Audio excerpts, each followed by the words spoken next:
Have you ever wondered what would be like if a wizard manages to grasp the power of a dragon? Well, it's a mess. A very powerful and fun mess. Hey there, I'm George, and today I will be talking about Dragheart Luard. This is one of the Keter Sanctuary decks, and actually it's a very interesting one because it introduces multiple keywords and effects that I haven't talked about in this channel yet. So, if you want to know a little bit more about it or you're interested in playing this deck, well, please keep watching. As usual, first I will be starting with the Rideline. The difference with other decks is that to play this deck, you basically need to have this Rideline. You cannot change any other card, is basically ruling from, well, it was recently changed actually. So if you want to play Luard, if you want to play the Strides, you have to play this Rideline. So, as for the Grade 0 actually doesn't change. It's the same as the others, the same effect. But on the Grade 1 and Grade 2 is where things get a little bit different. First, the Grade 1 is going to be introducing us to something called a crest. When you write this card, you will get one Luard crest, and you get to draw one card. And then we have the Grade 2, which is Dragwizard Liafel. And this has an effect that when you write Luard on top of this card, you can Soul Blast one and draw one card. So, it has another effect. And this card is introducing a new keyword, which is the Ritual keyword. Basically, this means this effect is going to be active only if you have the specified amount of Grade 1s in your drop zone, and, well, specified or more amount of Grade 1s in your drop zone. So in this case, it's the Ritual is Ritual 3, this card. So basically, you need to have 3 Grade 1 cards in your drop zone or more. And the effect is going to be that when you place a Grade 4 with Luard in its card name in your Vanguard circle, you can discard one card and call this card to your rear guard. Now, this effect is actually very important because of something I will be talking about a little bit later. So, before continuing with the main Vanguard, I will be talking about the Crest. So, the Crest is a special kind of card that will be in an unspecified part of the field. I think there's no specific area designated for Crest. However, it has an effect. First interesting thing is the name of the crest is Dragheart Luard. However, this card doesn't count as being part of your deck. So you can play your Grade 3 Luards without any problem. And this card will have multiple effects. The first one is you can perform Stride, but you cannot ride any other Grade 3 card or higher that the name is different than Luard. Now, the Stride is another mechanic I haven't talked about in this channel yet, and I will be going a little bit more in depth. So, the other effect here is Luard is going to get original power fixed to 13,000. Original power normally is 11,000 because the effect of this card is exactly the same as the older version from the G era. And it's going to have another effect. During your turn, basically, if you have a Grade 3 or greater Vanguard with Luard, your front row cards would get 5,000 power for every card face up on your G zone. And it has another effect. At the end of your turn, you can choose one critical from your drop zone and put it back at the bottom of your deck. So yeah, that's the crest. Now I will be talking about the main Vanguard, that is Dragheart Luard. As previously I mentioned, this card has introduces again the keyword Ritual, and this case is going to be Ritual 3. So the effect of this card is at the beginning of your right phase, you can choose 2 normal units from your drop and you can put them on the bottom of your deck. And you can perform stride without paying the cost. So basically what it means is, normally when you will stride, you have to discard cards from your hand which level, equal, or pass 3 in total. So normally people would discard just one grade 3 card, or one card that has an effect counting as a grade 3 in order to perform stride. However, this card allows you to not discard anything. Then it has another effect. When you stride, you can counterblast 1, retire one of your rear guards, and call up to 2 grade 1 cards from your deck to your rear guard. Well, actually they can be grade 1 or 0, but normally you will be calling grade 1s. Any grade 1 that you want. Even they can be the same one, or they can have different names, doesn't matter. So yeah, now if you remember, I talked a little bit about Leafall before, the grade 2 from the Rideline, and it has an effect that when you place a grade 4 on top of Luard, you can discard a card, and you can call that card to your rear guard. So sometimes you will play against control decks, and if your field has no cards, you cannot activate Luard's second effect, because that effect is activated, has to be activated after stride. However, Leafall allows you to just discard one card and call him to your rear guard right after you place your grade 4. That means that by the time you activate Luard's effect, you will have at least one card in your field, and that allows you to retire it and call 2 cards to your field. That's actually very, very useful, because sometimes you can't just rush, or sometimes you don't have the hand to get cards, or especially against control decks, they just can leave you without any field. Could happen. Yeah, it's just actually a very simple but very powerful effect. Now I will be talking about the strides. The strides are grade 4 units that will be kept in a different area that is called the G zone, and basically it's called like a G deck. They start there and they are going to be face down.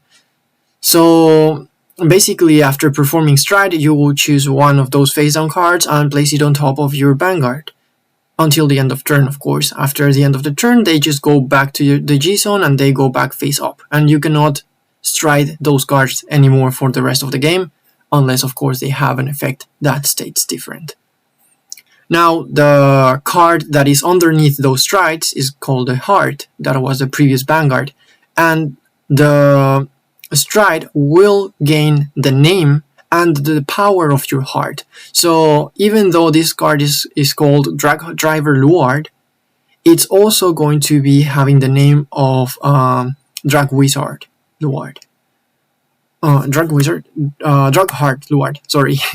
And it's also going to get 15,000 power plus the 13,000 power of Luard. So yeah, it's actually very powerful card, and it's going to have a triple drive. Now, this specific card has an effect here, which is on attack. Basically, you counterblast 1 and stretch your deck for any unit with ritual and call it to rear guard. Very simple, but actually very strong. You can search for any unit you want as long as it has ritual. Also, this is a ritual tree, but usually that wouldn't be any problem. Now, main strategy with this card is basically your first stride most of the time. And also, it's important to notice when paying the cost, you have to turn a card from your G zone face up. So that will instantly give your front row 5,000 power. Now, most of the times you want to call Morfessa or you want to call Solemn Cloud Dragon, basically to have more than 3 attacks. And yeah, basically that's it. Really, I will be talking about Morfessa and Solemn Cloud Dragon a little bit more later. And yeah, if there's 2 cards face up on your G-Zone, we can combine with Morfessa to get more than 4 attacks. Up to 6 actually. Now, there's another stride, which is Dragstrider Luard. And it has 2 effects. Well, it's just one very, very long effect, actually. First, it's Generation Break 2. this is another keyword I haven't talked about. Generation break basically means that the ability will be active only, or can be activated only, if you have the same amount of G units face up on your G zone or your Vanguard in total, or more, as specified by the effect. So Generation Break 2 means you need to have at least 2 face up G units in total within your G zone and your Vanguard circle. Anyways, so this is a Ritual 7 and it has one very long effect. The first part of the effect is when you attack, if you have 5 or more units with Ritual, this is very important to remember. First, it will get 10,000 power and 1 critical. So basically this is a grade 4 that will have triple drive and 10,000 extra and 1 critical. And then, on top of that, you can pay the cost. You can retire 2 of your rear guards and you have to discard a grade 3 with Luard. And it will get 1 drive, plus your opponent cannot call grade 1 plus cards to rearguard, which is actually very, very strong effect. It's basically just a finisher. There are some ways around it actually, so you have to be very careful on how to play or when to play this card, because even if the effect is very powerful, if you're playing against someone that knows how this deck works, they're probably going to be prepared for this. And yeah, it's just a very, very simple and very, very strong effect. Really just a finisher. Play this if you're very sure you're going to finish the game that turn. Okay, so those were the strides, and now I will be talking about the support cards. The first one is going to be the grade 3 Solemn Cloud Dragon. This is a Generation Break 2 Ritual 3. And basically this will allow you to get 10,000 power during your turn if you are Generation Break 2. So yeah, you can call this during your first stride turn, because you will have your grade 4 in your Vanguard, and also you will flip your other grade 4 from your G zone, so that will automatically be Generation Break 2. So this guy's effect is activated. So it will be basically getting 10,000 power from its effect plus 5,000 power from the crest. And it has another effect. Basically, when you discard this card for stride, you can draw 1 card. Sometimes it's useful, but most of the time you won't use it because probably you want to use Luard's free stride effect and just keep this for attacking or something else. So yeah, however, if you don't have any counterblast, if you don't have more Fesas available, especially during your second stride, this is probably the best second option. Now, another very important card, and I think this may be the most important card of this deck, is Drag Wizard Morfessa. So, this has multiple effects. The first one is, in drop, this card will be grade 1. Will count as grade 1. So this will immediately help you build up your ritual for your other cards, as long as it's in your drop zone again. And it doesn't count as grade 1 in your deck, just in case, and it doesn't count as grade 1 anywhere else outside of your drop zone. Now it has another effect, which is Ritual 3.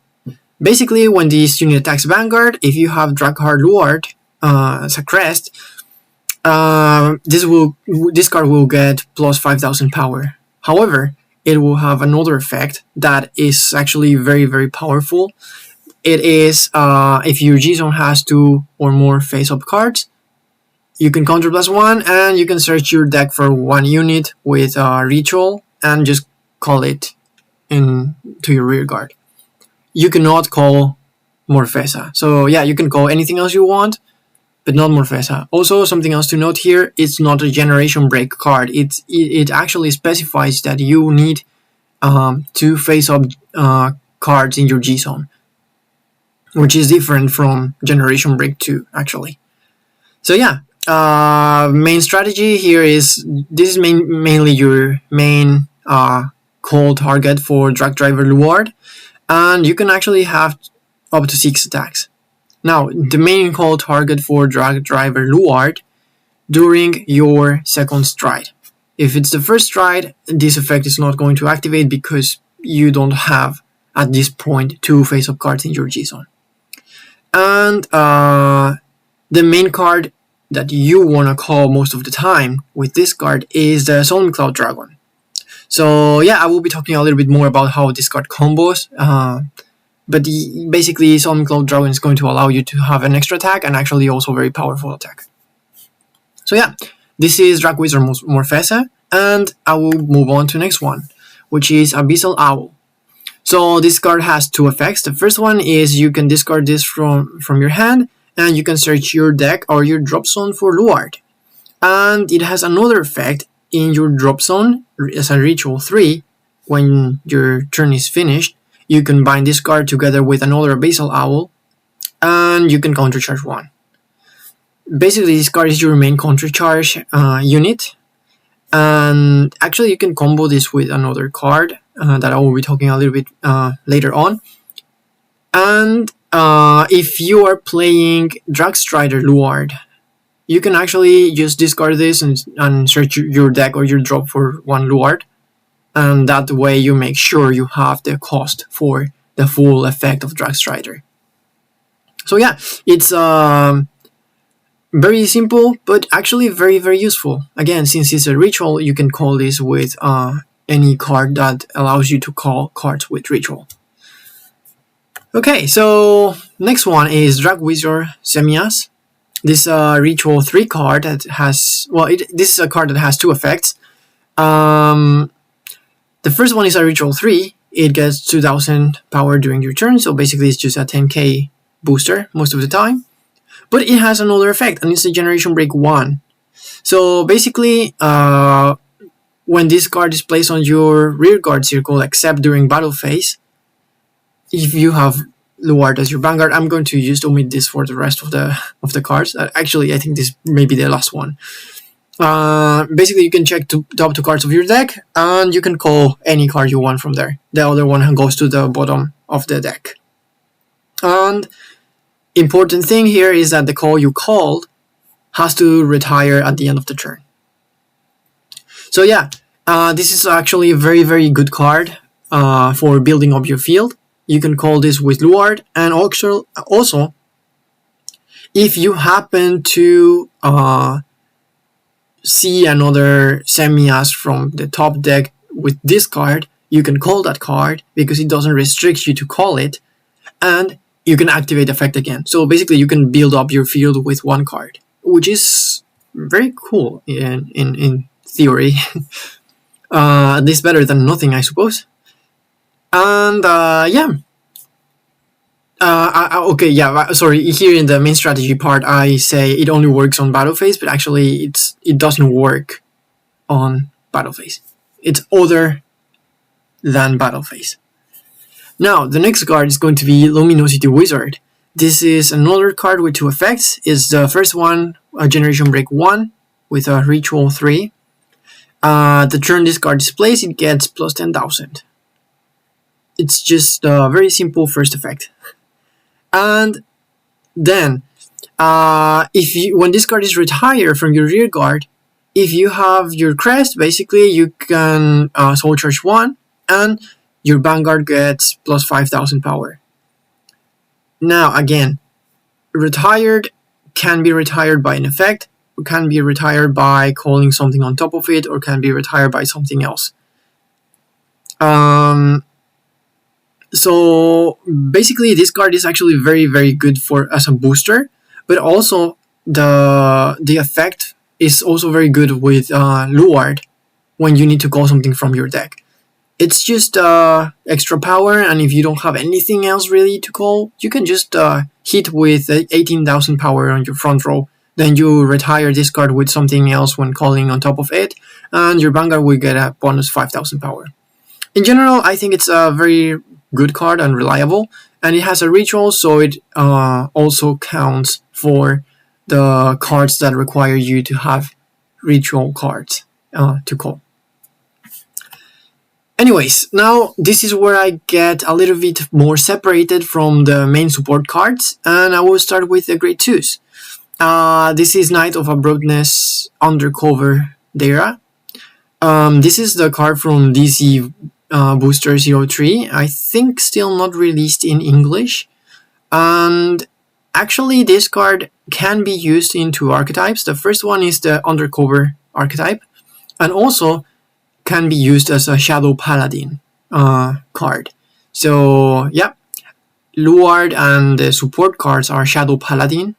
This is the clan. And this card will be having 2 effects. The first one is when you place this card in rearguard, you can counterblast 1 and search top 5 cards from your deck for a card with Shadow Paladin and add that card to your hand. It's a very, very good card to search for your engine pieces.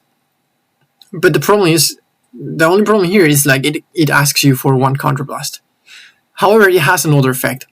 Basically, when it attacks a grade 3, you can Soul Blast 1 and it gets 10,000 power. So it's also kind of like a beater. This is again a card from Booster 3 of the DZ era. And it's going to be mainly replacing another card that I will be talking about later. Because replacing that card is going to allow you to play different cards instead of that one. So yeah, I'm not going to confuse you here. I will talk about the other ones later. So basically the main strategy for this card is going to just allow you to search for your game pieces. And also it's just a pretty reliable grade 2. Really, if you want to attack on top of a defensive trigger, it's going to hit most likely. Now, a different grade 2 here, and a little bit older one. It's Moth Girl Maple. Atrocious. Well, it has just one simple effect. When your grade 3 or higher Vanguard is placed on your Vanguard circle, during your right phase, you can call this card from your drop. But only you can call her if you don't have her in your field. If you have multiple of her in your drop zone, you can call only 1.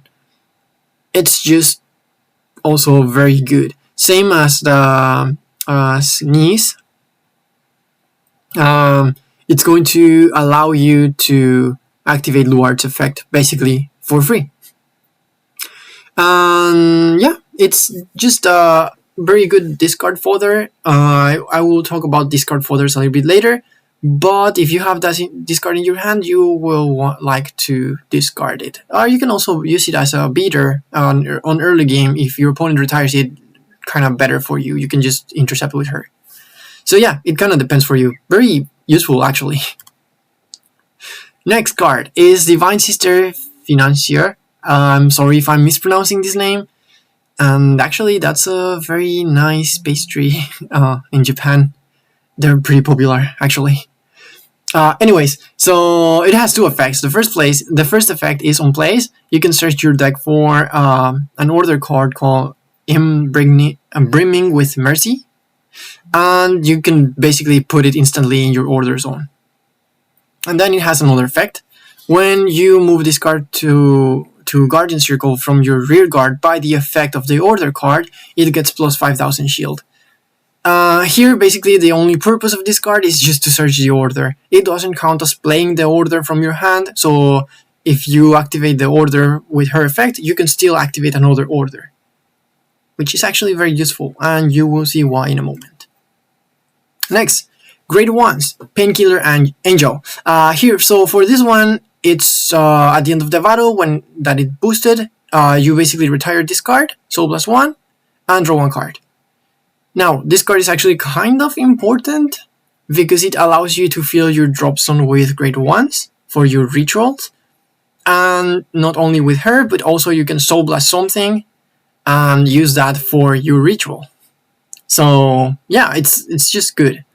And it's also very good for early game. It doesn't require any generation break, doesn't require any specific any other specific conditions, just boost. That's basically it. It's the only rule. And now I will be talking about this grade 1 card. It is banned in the Japanese format, but if you're playing the English format, you can actually play this still, I think. And it's Zergon. So this card has a very amazing effect. Actually, this card is basically your main search target for your Luard effect. So the effect here is when boosting, it gets 5,000 power as long as you have more rearguards than your opponent, or if you played an order this turn. And it has another part to this effect. At the end of the battle that this unit boosted, you can retire this card, check top 2 cards from your deck, add 1 card to your hand, and put the other one on the bottom of your deck. This is actually very powerful because it's just a straight up +1. It's a booster, and you can call multiple of these guys and get multiple cards in your hand. It's just crazy, actually. So yeah, as a main strategy, you can just call this one with Luard and use this effect. And also, it's a very great early game card. If you have it in your hand, you can just call this and use it for rushing as a booster, of course, and activate this effect as long as you have the requirements. Now, for orders. This is the order that the other grade 2 searches for, Hymn of Brimming with Mercy, and it has a very, very simple effect. It's once per turn. When a unit is attacked, you can choose 1 card from your rear guards and just move it to your Guardian Circle. The thing here is those cards that are moved to the Guardian Circle, instead of going to the drop zone, they get bind at the end of the battle. Instead of getting retired, they could just go to bind zone.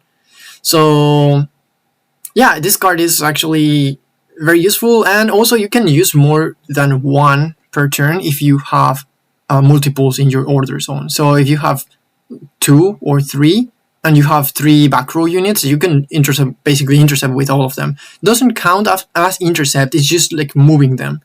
So if there's any card that doesn't allow you to intercept, it just ignores that effect. You're just moving them.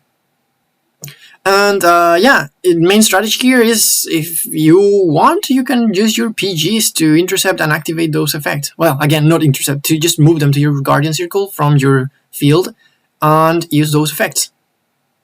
Basically, free PG. Of course, you have to discard, but you don't have to hard draw them or anything else. Actually, Luard can search for them, which is very convenient and kind of annoying. And there's another card that works very well with those, and I will be talking about that card in a moment.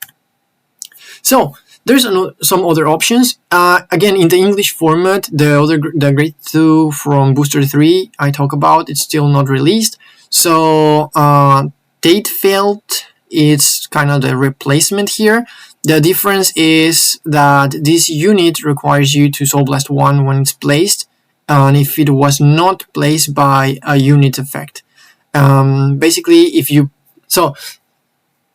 played a normal order this turn, the moment this card is placed, you Soul Blast 1 and look at top 5 cards of your deck and call 1 unit that is the same or lower grade than your Vanguard. And if it's a normal order, you can just add it to your hand. And it has another effect. Basically, when you attack a grade 3 or greater unit, if you have 4 or more units, it gets 10,000 power. That's basically it. So yeah, again, as I mentioned before, Dera doesn't require you to play orders, and this requires you to play a normal order. And the normal order that you will be playing most of the time is the Wisdom of Beginning that Cleared the World. So yeah, this card basically, you counterblast 1 to play this, you get to draw 2 cards, and you call them to your rear guard if the grade is less or equal to your Vanguard. So basically, just draw 2 and call 2. That's basically it. Now, the point here is, again, this card uses Counterblast, and it's kind of heavy in the end. So if you're going to be using Counterblast anyways, well, you might as well play the other card instead. Here you're paying Counterblast and a Soul Blast, and the other one, only for the first effect, you need only 1 Counterblast. Unless I'm completely wrong, I think it's the new one is kind of better, in my opinion, because also these are order cards, so they have no shield. So basically, they're just dead cards in your hand. Another very good option is the Yellow Jewel Beast Topaz. Basically, same effect as the other ones, as Dara and as Telfelt. You can just check top 5 cards of your deck and call 1 unit from them. And also it has another effect. If this card is used to guard, you basically get 15,000 shield. With this card gets 15,000 shield. So yeah, it's pretty convenient sometimes. I like playing this with 1.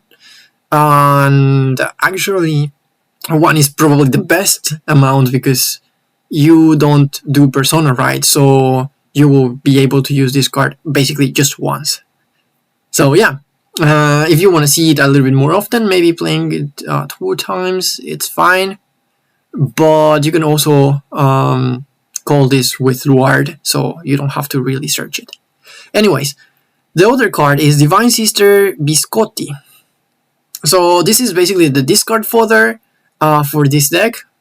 This uses energy or counterblast, so basically if you discard this during your right phase, for riding from your right deck, you get to draw 1 card. If you use this card to guard, you get to draw 1 card as long as you pay the cost. And it also has another effect. When you place this card in your rear guard, the turn you persona ride, well, you get the rest. But actually, it doesn't matter because you'd never persona ride here. You're playing this for her first effect. Personally, I think it's fine if you want to play it, but I prefer to play different things, so usually I don't play this. But again, it's very depends on what you want to do. And the last card I will be talking for the main deck is the Fated One of Time, Liaela Morta. So this card is very interesting because actually the effects here doesn't really matter because they are on Vanguard Circle and it has Divine Skill, but you cannot ride her. However, it has the second effect, which is kind of important for this deck. It's when you place this unit on your Guardian Circle, you can discard 1 card and choose 2 units from your bind zone and put it back into your deck. And that's pretty much it. If your Vanguard was a Fated one, this card is basically just a PG. However, you're playing Luard, so you can just basically pay the cost and do nothing. just put the 2 cards back into your deck and that's it. So why is this important? Because you can actually put back the cards that are bound with the order card. I will show a little bit later how it works. But yeah. Now, as for the triggers, for this deck, actually, 4 heal triggers, 8 criticals, and I actually like playing front triggers, but sometimes draw triggers are also fine. However, this deck usually has a very healthy hand, because you're not always calling from your hand to do things, since basically your whole field gets filled with just effects. So yeah, front trigger is always good, basically because you attack with your Vanguard and then you call something on top of something that already attacked, and the front trigger is going to just give the bonus to the front. So yeah, it's also extra 5,000 shield, so always good. And now, as for over triggers, the Keter Sanctuary over trigger is very good, the blue over trigger is also very good, and most recently the purple over trigger has been played sometimes, and actually the purple one is one of my favorites because it kind of allows you to have extra attacks as well sometimes. So if it's timed correctly, every overtrigger is perfect. The purple overtrigger, in my opinion, together with the Keter Sanctuary overtrigger, are my favorite ones, because the purple overtrigger just heals you 1 damage and gives you 1 extra attack, and the Keter Sanctuary overtrigger just allows your rear guards to have multiple drive checks every time they attack, and usually when you attack with your Vanguard you have at least 2 more attacks left. So yeah, it's really good. But again, depends on you. I think all of them are pretty good. Yep, depends on your taste. Now, as for Regalis Piece, I would say there's 2 main options. The first one is Bracing Angel Ladder. Now, especially against control decks, sometimes you want to keep your field, and I think Bracing Angel Ladder is always the best option here. First of all, the draw is very good. It gives you 1 soul, which is also very good. But in general, the protection effect is just amazing. And there's another option that I have been testing also, and this is the Radiance Caliburn. So basically, this deck drains your counterblast a lot. So Radiance Caliburn is a very reliable way to just get 1 counter charge and 1 extra soul. And also, before I continue, Bracing Angel Ladder is also very good for one specific playstyle that I will be talking in a moment. So yeah, now about interactions. First, normally you will perform your right. You will start your right phase, and then you will stride. You will stride for these interactions into Drag Driver Luard. Then you will activate Dragheart Luard, and you will call 2 cards. Any card is fine, actually. In this case, these 2 are the cards that I chose. But for this interaction, let's say you call Semias, and then you can activate Semias effect. And let's say you call Financier just to have an extra card. It really doesn't matter that much. Then it's going to play the order card, and on your other rearguard circle, in your other front row circle, you will have, let's say, Morfessa. Now, for this, you need a lot of counterblast. However, if you have them, it's fine. If you don't have them, basically it's exactly the same combo, just shorter. Now, after you play the order, you start your battle phase. Let's say you attack with your front row with Financier. Then you can attack with Morfessa. Again, also something I forgot to mention for this demonstration, basically your G-Zone needs to have 2 face-up cards. So yeah, basically your first Financier attack is going to be 20,000 attack with a boost if you want. Then you will attack with Morfessa. With Morfessa, you will activate her effect and call the Storm Cloud Dragon on top of Financier. Then you can attack with Storm Cloud Dragon, and then you can attack with Drag Driver Luard and call another Morfessa on top of either Morfessa or Storm Cloud Dragon. And then on top of that, you get to attack with Morfessa again, and then you go and call another Storm Cloud Dragon or any other card that has ritual, except Morfessa. So yeah, in total you get to attack 6 times if you have the counterblast required. Now this is again, like I mentioned, this is very late game demonstration. Basically, you need to have 2 face-up cards in your G-Zone, but if you don't have, basically you can just make this combo shorter by calling only Solemn Cloud Dragon. Now, this is an extra interaction. For this one is with Lia La Morta. So basically for this combo, you will call your PGs with Luard into your field. And normally it's preferably you want to play the Bracing Angel Ladder here to protect them. And then next turn, you can just intercept or basically use your orders to use the PGs from your back row. So you don't have to spend any cards from your hand, or you can just keep them for a very, very strong turn from your opponent, or if the opponent doesn't allow you to call something from hand or grade 1s or higher from hand, you can just put these cards. Actually, this kind goes around Blankmire, for example. So yeah, then after the effects are used and they are retired, they're bind. However, if you use Lia La Morta to guard, basically you can put those 2 PGs back to your deck, and you can basically call them your next turn with Luard again and recycle. Also, it works with Lia La Morta also works with Abyssal Owl, so normally you get to do 2 counter charge per game, but with her you can just put them back into your deck and you can use them again if you have enough. So yeah, that's basically the combo for this one. It's actually very, very annoying to play against, and most of the time the games will be over, not because someone won, but because time is out. But it works. So yeah, these are some of the deck examples. This is for the Japanese format. Here in this list, I'm already using the grade 2s from the DZVT03. The rest of the cards, I think they were already released. And as for the order cards, I'm not using, again, not using Amorta here. I'm not using the other grade 2 orders, that the normal orders that I talked about before. And I'm not using the grade 1 dog that I always forget, because in Japanese format it's choice restricted with Luard. However, for the English format, the deck list is a little bit more different for now. Here, instead of using the new grade 2, I'm using the older grade 2s.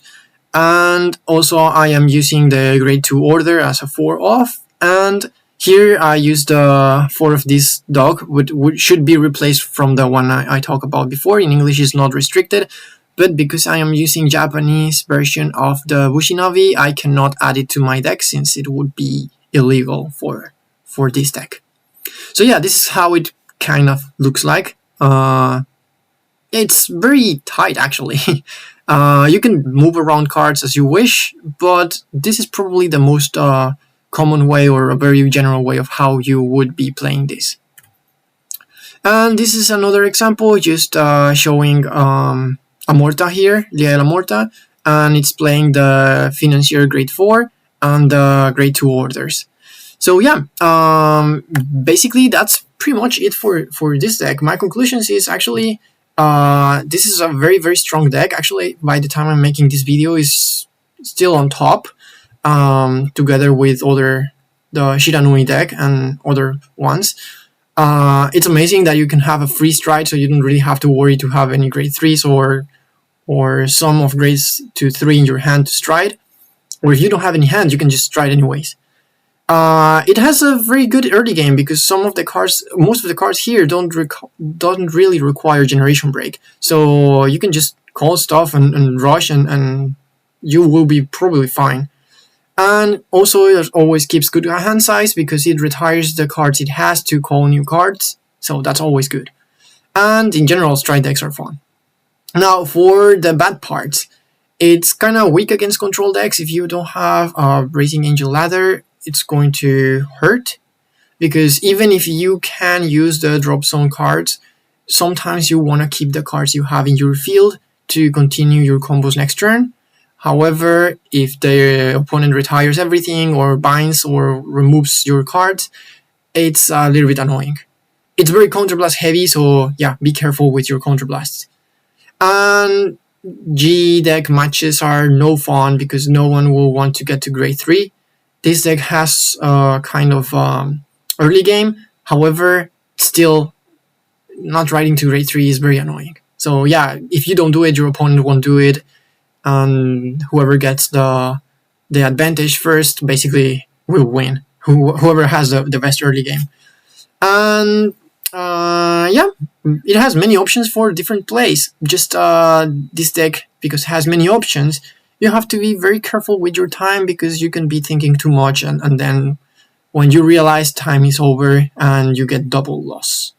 Anyways, this is it for my Luard deck review. I hope it was useful for someone. If you like this, feel free to leave a like, comment if I missed something, or if I'm totally wrong with something here.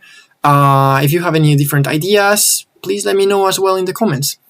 Also, if you like this and you would like to help this channel grow, please feel free to share and subscribe. Anyways, have an amazing day, night, or whatever time it is, and see you in the next one. Bye bye.